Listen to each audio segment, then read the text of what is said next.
नमस्कार दोस्तों, KD class के यूट्यूब चैनल पे मैं आपका स्वागत करता हूं।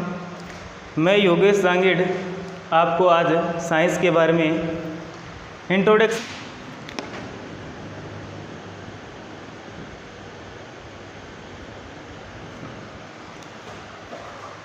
अपना बायोलॉजी का जो चैप्टर है बायो का, वो चैप्टर फर्स्ट है,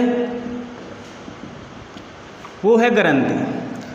आपने देखा होगा कि बायो की जो क्लासें हैं वो दो चल रही हैं, एक तो मैडम पढ़ा रही है और एक मैं पढ़ा रहा हूँ। जिसको जो पसंद आए वो क्लास ले सकता है। मैडम की अच्छी समझ में आए तो मैडम की लो, अगर मेरी क्लास समझ में आए तो मेरी लो, इसमें कोई दिक्कत नहीं है। थोड़ा बहुत भी फ़र्क मिलेगा, बस कोई ज़्यादा फर्क नहीं है।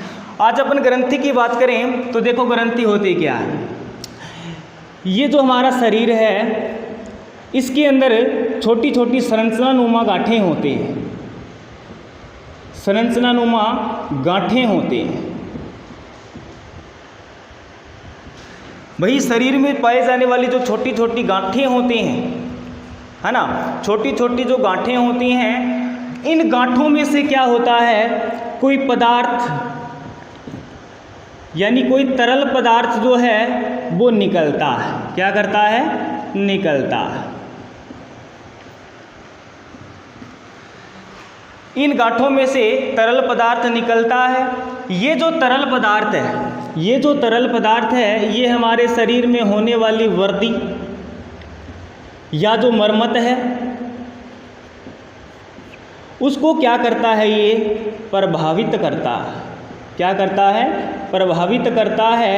या मैं बोल सकता हूँ कि अपने रासायनिक जो समन्वय तंत्र है उसको प्रभावित करने का काम करता है। उसको बोलते हैं अपन ग्रंथियाँ। क्या बोलते हैं? ग्रंथियाँ। भाई ये क्वेश्चन भी डाल दिया जाता है कि ग्रंथियों का अध्ययन करना, अध्ययन करना, अध्ययन करना क्या कहलाता है। जो कोई भी टॉपिक पढ़ो आप, उसके अंदर आपको जो टॉपिक पढ़ रहे हो उसका अध्ययन करना याद रखना है। क्योंकि अध्ययन करना में से चाहे वो कोशिका का अध्ययन हो, चाहे वो ग्रंथि का अध्ययन हो, चाहे वो किसी का भी अध्ययन हो, अध्ययन करने में से एक क्वेश्चन जरूर आता है आपके एग्जाम में। ग्रंथियों का जो अध्ययन करना है वो कहलाता है एंडोक्राइनोलॉजी।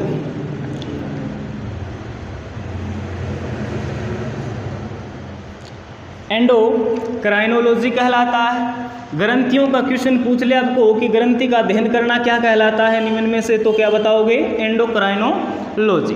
भाई ग्रंथि की बात करूं तो ये जब ग्रंथियां होती हैं ये 3 प्रकार की होती हैं। कितने प्रकार की होती हैं? 3 प्रकार की होती हैं। पहली जो होती है, पहली जो होती है वो होती है अंतःस्रावी ग्रंथि, अंतःस्रावी। दूसरी जो ग्रंथि होती है वो होती है अपनी बहिस्रावी ग्रंथि।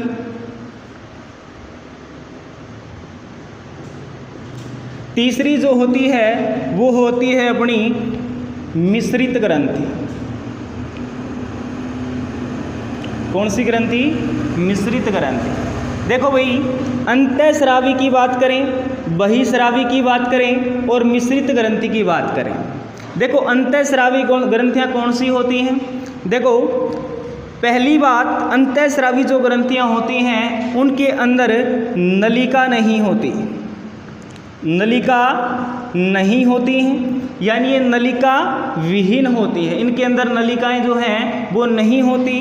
और इससे जो पदार्थ जो मुक्त होगा, अब भाई ग्रंथि है ये अंतःस्रावी, तो इससे मैंने बताया था कि संरचनानुमा गांठें हैं जिससे तरल पदार्थ है वो क्या होता है? निकलता है। तो ये जो ग्रंथि है इससे भी कोई ना कोई पदार्थ तो निकलता ही होगा, बिल्कुल निकलता है। इससे जो पदार्थ मुक्त होता है वो होता है हार्मोन।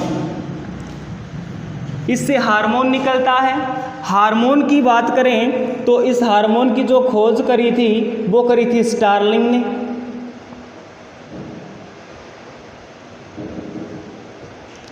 स्टार्लिंग ने करी थी। कब करी थी? 1905 में करी थी। कब करी थी? 1905 में करी थी। अब ये जो हार्मोन है इसका यानी ये है क्या? हार्मोन का जो अर्थ होता है वो होता है उत्तेजना पैदा करना। क्या करना? उत्तेजना पैदा करना।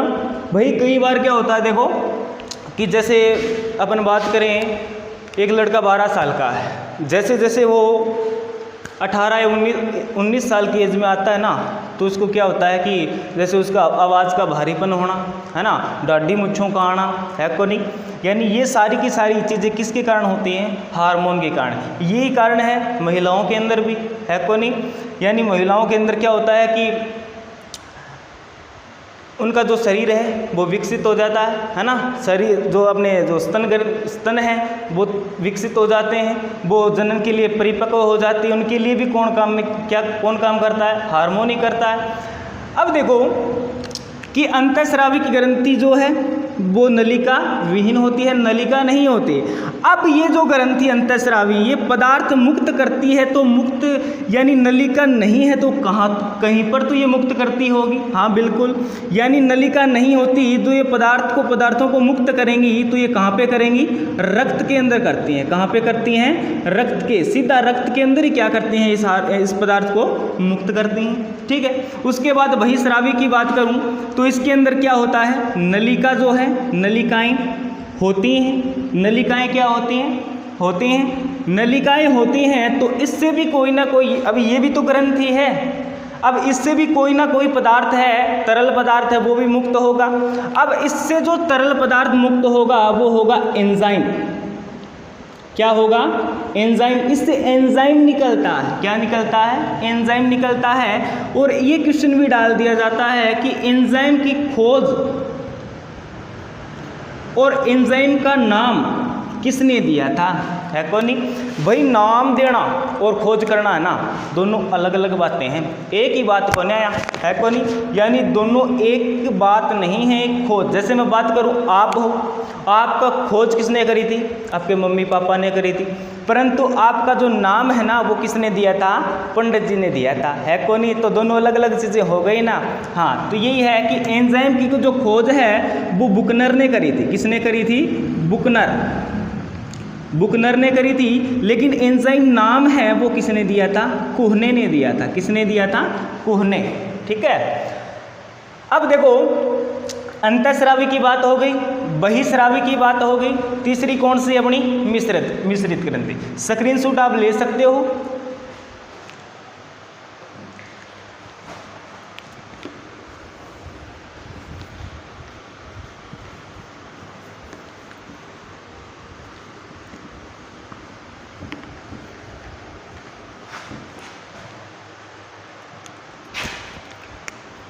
देखो तीसरी जो ग्रंथि अपनी वो है मिश्रित ग्रंथि। कौन सी ग्रंथि है? मिश्रित ग्रंथि। मिश्रित ग्रंथि। अब देखो मिश्रित का मतलब दो है, यानी दो का मिक्स है, वही वो है ना। अब मिश्रित ग्रंथि है तो एक तो है इसके अंदर अंतःस्रावी। कौन सी है?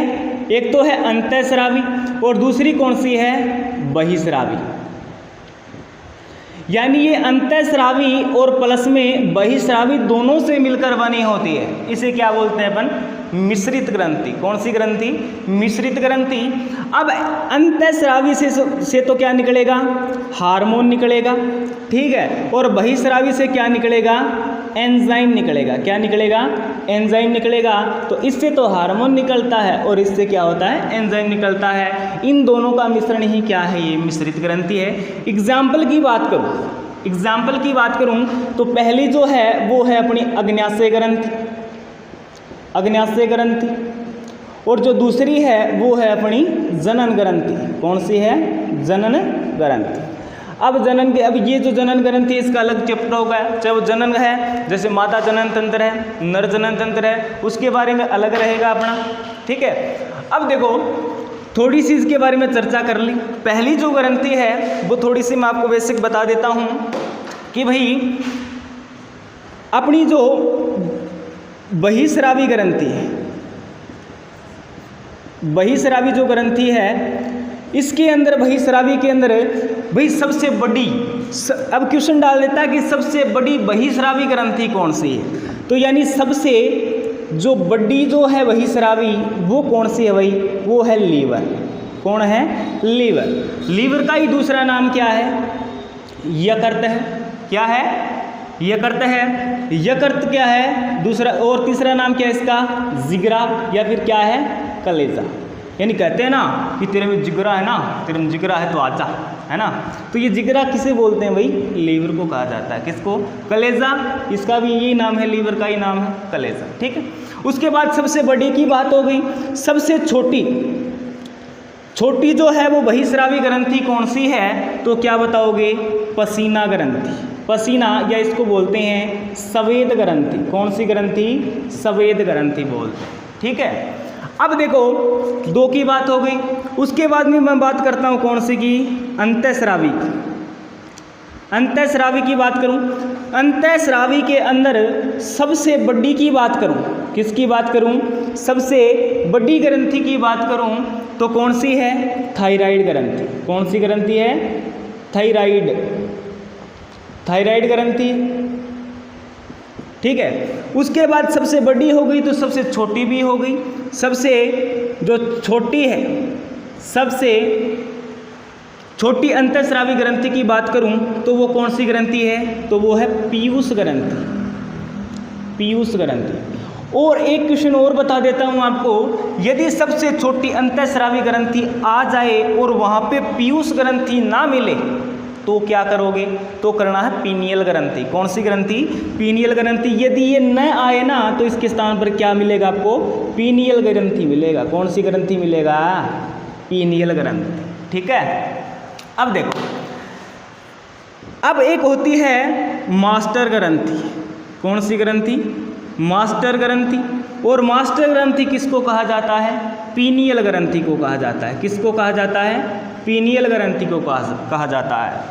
अब मास्टर के ऊपर भी कोई ना कोई वह कौन है, यानी हेडमास्टर हुआ है। हेडमास्टर किसको कहेंगे,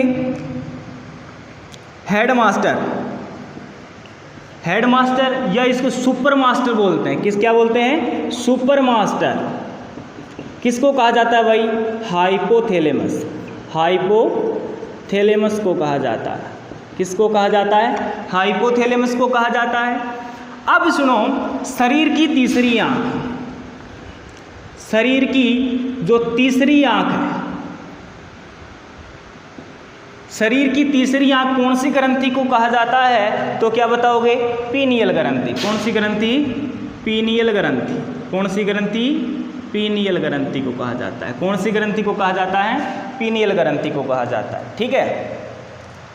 अब सुनो, सॉरी यहाँ पे मैंने थोड़ा गलत बता दिया। मास्टर ग्रंथि जो है वो किसको कहा जाता है, पीयूष ग्रंथि को कहा जाता है। किसको कहा जाता है, पीयूष ग्रंथि को कहा जाता है। और शरीर की तीसरी आंख पीनियल ग्रंथि को। और हेडमास्टर, अब देखो हेडमास्टर क्यों है, हाइपोथैलेमस। हाइपोथैलेमस को कहा जाता है भाई, पीयूष ग्रंथि के ऊपर डायरेक्ट और इनडायरेक्ट रूप से कंट्रोल करने का काम कौन करता है, ये हाइपोथैलेमस ही करता है। कौन करता है, हाइपोथैलेमस करता है। ठीक है। अब मैं आपको बताऊंगा अंतःस्रावी, एक एक लेके चलेंगे। जो अंतःस्रावी ग्रंथि है उसकी थोड़ी सी ट्रिक बता रहा हूं आपको।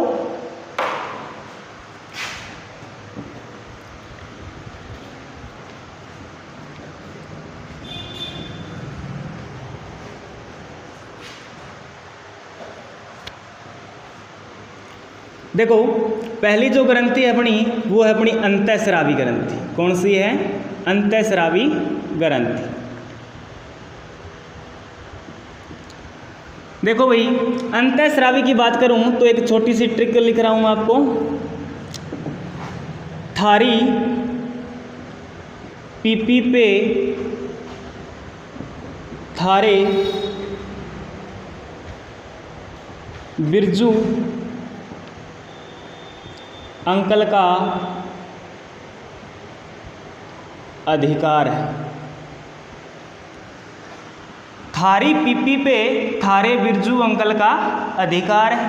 थारी का मतलब होता है थायराइड ग्रंथि। कौन सी ग्रंथि, थायराइड ग्रंथि। थारी का मतलब होता है थायराइड ग्रंथि, और ये जो थायराइड ग्रंथि है ये कहाँ पाई जाती है, तो ये गले में पाई जाती है। कहाँ पे पाई जाती है, गले में पाई जाती है।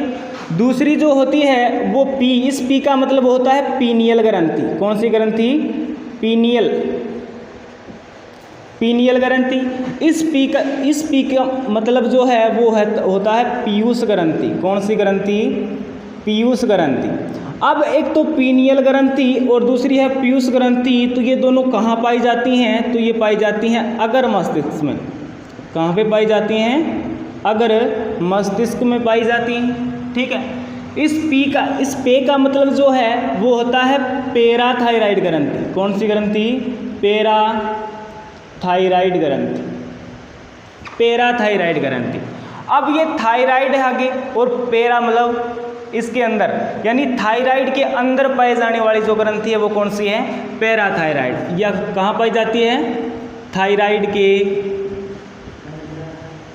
अंदर। थायराइड के अंदर पाई जाने वाली जो ग्रंथि है वो कौन सी है, पैराथायराइड ग्रंथि। थारे, इस थारे का मतलब क्या होता है भाई, थाइमस ग्रंथि। कौन सी ग्रंथि, थाइमस ग्रंथि। कौन सी ग्रंथि है भाई, थाइमस ग्रंथि। अब ये जो थाइमस ग्रंथि है वो कहाँ पाई जाती है, हृदय के पास पाई जाती है। कहाँ पे पाई जाती है, हृदय के पास, हृदय के पास पाई जाती है ना। क्लास में पढ़ाते हैं तब कहते हैं ना, मैं कहता हूँ एक लड़के को कहा था कि भाई जो थाइमस ग्रंथि है हृदय के पास क्या पाया जाता है, तो उसका जवाब आया सर वो पाई जाती है ना, सर वो है मेरे हृदय के पास। तो ऐसा नहीं है ना, तो हृदय के पास कौन सी ग्रंथि है, हृदय के बारे में पूछे हृदय के पास कौन सी ग्रंथि है तो कौन से बताओगे, थाइमस ग्रंथि। कौन सी, थाइमस। ठीक है, इस वी का मतलब, अब ये दोनों जनन ग्रंथियाँ आ गई, इसका मतलब है वर्षण। क्या है, वर्षण। और इस अंक का मतलब होता है अंडाशय। क्या होता है, अंडाशय। ठीक है, और इस अधि का मतलब होता है अधिवृक्क ग्रंथि। कौन सी ग्रंथि, अधिवृक्क ग्रंथि। कौन सी ग्रंथि है, अधिवृक्क ग्रंथि। ठीक है, अंतःस्रावी की बात करूँ ट्रिकी, थारी पीपी पे थारे बिरजू अंकल का क्या है, अधिकार है। थारी का मतलब होता है थायराइड ग्रंथि, और थायराइड ग्रंथि कहाँ पाई जाती है, गले में पाई जाती है। पी का मतलब पीनियल, इस पी का मतलब क्या होता है, पीयूष ग्रंथि, और ये दोनों कहाँ पाई जाती हैं, अगर मस्तिष्क में पाई जाती हैं। इस पे का मतलब होता है पैराथायराइड ग्रंथि, ये थायराइड के अंदर, यानी ग्रंथि के अंदर ग्रंथि भी कहा जाता है इसको, पैराथायराइड ग्रंथि को। अब देखो थारे, इस थारे का मतलब होता है थाइमस ग्रंथि। कौन सी ग्रंथि, थाइमस ग्रंथि। ये किसके पास पाई जाती है, हृदय के पास है। अब पूछ ले थाइमस ग्रंथि कहाँ पाई जाती है, भाई गले में पाई जाती है, अगर मस्तिष्क में हृदय के पास पाई जाती है, या इनमें से कोई नहीं तो क्या बताओगे, हृदय के पास पाई जाती है। अब ये जो ग्रंथियाँ हैं जनन ग्रंथियों के अंतर्गत आती हैं। बिरजू का मतलब बोले तो वृषण ग्रंथि, और अंकल का मतलब यानी इस ए का मतलब क्या होता है, अंडाशय ग्रंथि, और अधि का मतलब होता है अधिवृक्क ग्रंथि। कौन सी ग्रंथि, अधिवृक्क ग्रंथि। ठीक है, अब देखो पहली जो ग्रंथि रहेगी अपनी, वो रहेगी अपनी थायराइड ग्रंथि। कौन सी ग्रंथि, थायराइड ग्रंथि। अब सुनो थायराइड ग्रंथि के बारे में।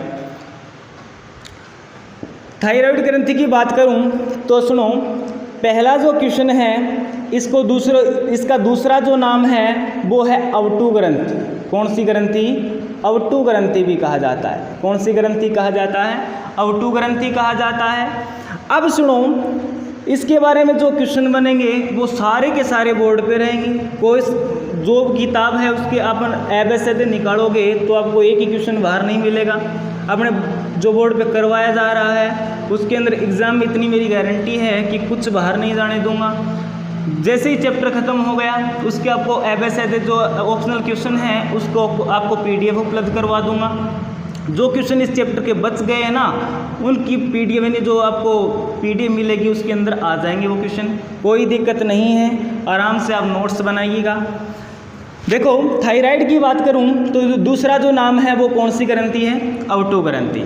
देखो ये जो है ये ऐसे होती है भाई, ऐसे एक गले के अंदर, और ये एच आकार की। कौन से आकार की, एच आकार की। तो पहला क्वेश्चन तो यही बन गया कि थायराइड जो ग्रंथि है वो किस आकार की होती है, तो क्या बताओगे, एच आकार की होती है। अब एक पाली तो इधर है इसकी और एक पाली क्या है, इधर है, तो ये क्या होती है, द्विपालित होती है। क्या होती है, द्विपालित होती है। अब तीसरा जो क्वेश्चन बनेगा आपका वो बहुत अच्छा क्वेश्चन बनेगा कि जो थायराइड ग्रंथि है ये कौन सी ग्रंथि है, अंतःस्रावी ग्रंथि है। और अंतःस्रावी ग्रंथि आपको पता है कि क्या मुक्त करती हैं, हार्मोन मुक्त करती हैं। तो थायराइड ग्रंथि भी कुछ ना कुछ तो करेगी मुक्त, बिल्कुल। ये भी क्या करती है, हार्मोन मुक्त करती है। और इस हार्मोन का नाम, इसके हार्मोन का जो नाम होगा वो होगा थायरोक्सिन हार्मोन। कौन सा हार्मोन है, थायरोक्सिन हार्मोन। कौन सा हार्मोन होगा, थायरोक्सिन हार्मोन। अब ये थायरोक्सिन जो हार्मोन है ये दो प्रकार का होता है, एक तो होता है T3 और एक होता है क्या, T4। भाई थायरोक्सिन हार्मोन के अंदर भी दो हार्मोन और पाए जाते हैं, एक तो होता है T3, दूसरा कौन सा होता है, T4। और इन दोनों हार्मोन के अंदर एक अधातु पाई जाती है। बहुत अच्छा क्वेश्चन है बनने वाला कि एक अधातु पाई जाती है और अधातु का जो नाम है वो है आयोडीन। क्या है, आयोडीन। आई से प्रदर्शित करते हैं, किससे, आई से। बहुत अच्छा क्वेश्चन है कि थायराइड जो ग्रंथि है उसके अंदर कौन सी अधातु पाई जाती है, तो क्या बताओगे अपन, आयोडीन पाई जाती है।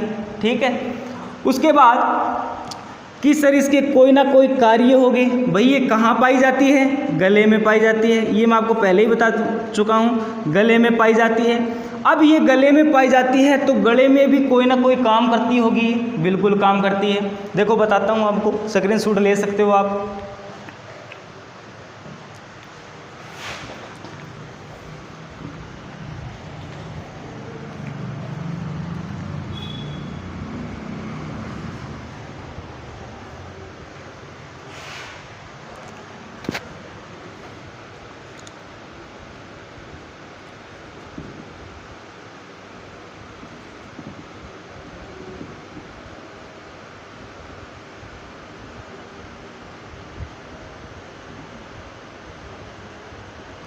Thyroxine hormone. अब जो ये ग्रंथि है इसके कोई ना कोई क्या होंगे, कार्य होंगे।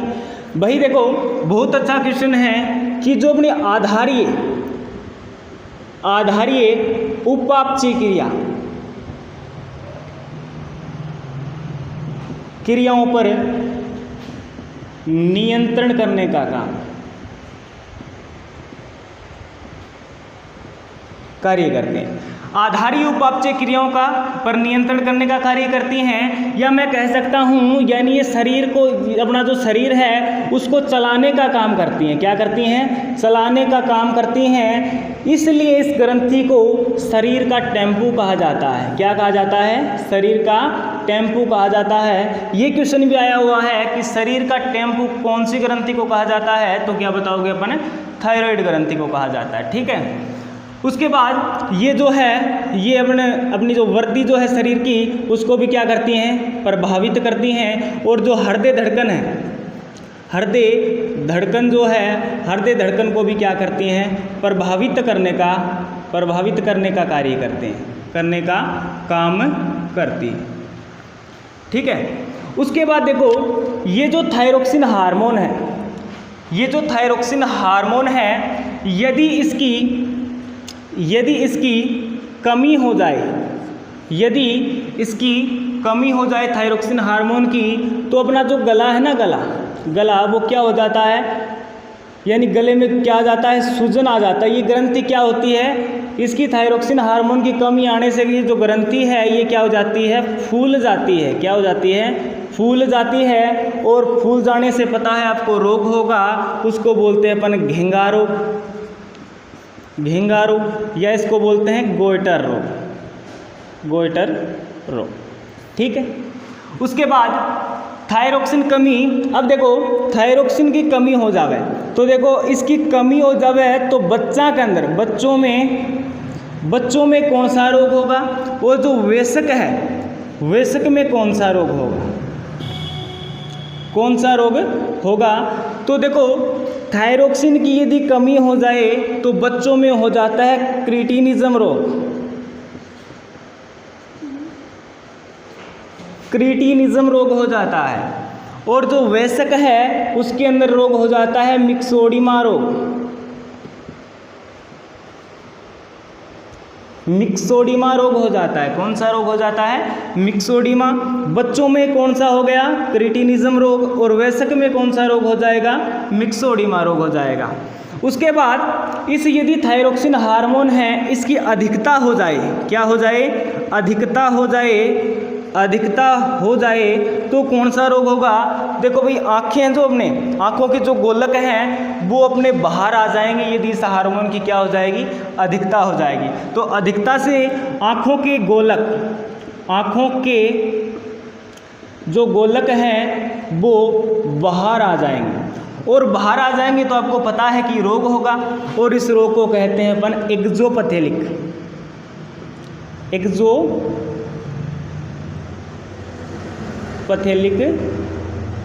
गोइटर रोग। एक्जोपैथेलिक गोइटर रोग कहा जाता है। अधिकता हो जाए तो आंखों के गोलक हैं वो बाहर आ जाएंगे, यानी जो आंखें हैं ना ये बाहर आ जाते हैं, डरावनापन का सा हो जाएगा आदमी, है ना। इसको बोलते हैं अपन एक्जोपैथेलिक गोइटर रोग। कौन सा? एक्जोपैथेलिक गोइटर रोग कहा जाता है। उसके बाद दो क्वेश्चन और बनते हैं। देखो, ये थायराइड ग्रंथि है, ये थायराइड ग्रंथि है अपने आत्महत्या कर ले। क्या कर ले? आत्महत्या। आत्महत्या का मतलब है अपने आप नष्ट हो जाए, अपने आप नष्ट हो जाए तो रोग उत्पन्न होगा। इसको बोलते हैं अपन हाशीमोटो रोग। कौन सा रोग? हाशीमोटो रोग। हाशीमोटो रोग। अब इस हाशीमोटो, पहले तो कौन सा रोग होगा? हाशीमोटो रोग होगा। उसके बाद ये रोग होने के बाद में दूसरा जो रोग होगा वो होगा ग्रेव्स रोग। कौन सा रोग? ग्रेव्स रोग। बहुत अच्छा क्वेश्चन है। यदि थायराइड ग्रंथि अपने आप आत्महत्या कर ले तो कौन सा रोग हो जाता है? हाशीमोटो रोग। हाशीमोटो रोग ना मिले ऑप्शन में तो आपको ग्रेव्स रोग जरूर मिलेगा, तो ये कर देना चाहिए। उसके बाद यदि ये थायराइड ग्रंथि है, इसके अंदर गांठें पड़ जाएं, क्या पड़ जाएं? गांठें पड़ जाएं तो अब गांठें पड़ेंगी तो भी पता है आपको क्या होगा? ग्रंथि के अंदर गांठें पड़ जाएं तो इसको बोलते हैं प्लूमर रोग। कौन सा रोग? प्लूमर रोग। ठीक है, ये आपकी जो ग्रंथि है थायराइड ग्रंथि है। धीरे धीरे एक का अध्ययन करवाऊंगा। आज थायराइड ग्रंथि है वो करवाई है, और बातें हैं इसकी वो आपको मैं PDF के मार्फत उपलब्ध करवा दूंगा। ठीक है, तो अगर क्लास पसंद आई हो तो वीडियो को लाइक कर दीजिएगा और शेयर भी कर दीजिएगा। ठीक है।